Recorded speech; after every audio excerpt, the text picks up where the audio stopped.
இங்க ஒருத்தருக்கு ஆண் குழந்தை தான் பிறக்கும்னு ஆசைப்படுறாரு. ஆனா அவருக்கு ட்வின்ஸா 2 பெண் குழந்தை பிறந்துருது.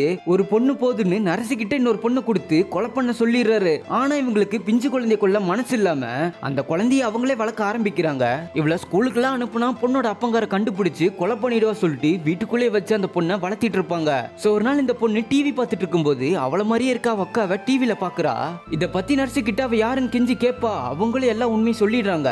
அப்புறம் கொஞ்ச நாள்லயே அந்த நர்ஸ் இறந்து போயிட. அதுக்கப்புறம் அந்த பொண்ணு அவ அக்காவை தேடி வந்துருவா. ஆனா அக்காக்காரியோட லைஃப் ரொம்ப மோசமா இருக்கும். அப்பங்கார தினமும் குடிச்சிட்டு வந்து அவ அம்மாவை அடிக்கிறது மட்டும் இல்லாம இந்த பொண்ணை சரியாவே பாத்துக்க மாட்டான். இப்ப தங்கச்சி வந்ததுல இருந்து 2 பேத்தோட லைஃபும் சந்தோஷமா மாறுது. தங்கச்சியை வீட்டுல ஒளி வச்சுட்டு 2 பேரும் பண்ற விஷயத்த ஒரே டைரியில எழுதி வைக்க ஆரம்பிக்கிறாங்க. அக்காக்காரி ஸ்கூல் போற ஸ்டேஜ்ல ஒரு பையனை பார்த்தது பிடிச்சு போயிருக்கும். அதுல இருந்து 2 பேரும் பல வருஷம் லவ் பண்றாங்க. ஒரு ஸ்டேஜ்ல ஹீரோயின் பிரெக்னன்டாவே ஆகிடுறா. இந்த விஷயம் வீட்டுக்கு தெரிய வந்து நீ இந்த குழந்தைய கலைச்சே ஆகணும்னு சொல்லிட்டு பிரச்சனை பண்றாங்க. சோ அப்ப இவ வீட்டை விட்டு வந்து தன்னோட காதலியே கல்யாணம் பண்ணி சந்தோஷமா வாழ ஆரம்பிச்சிடறா.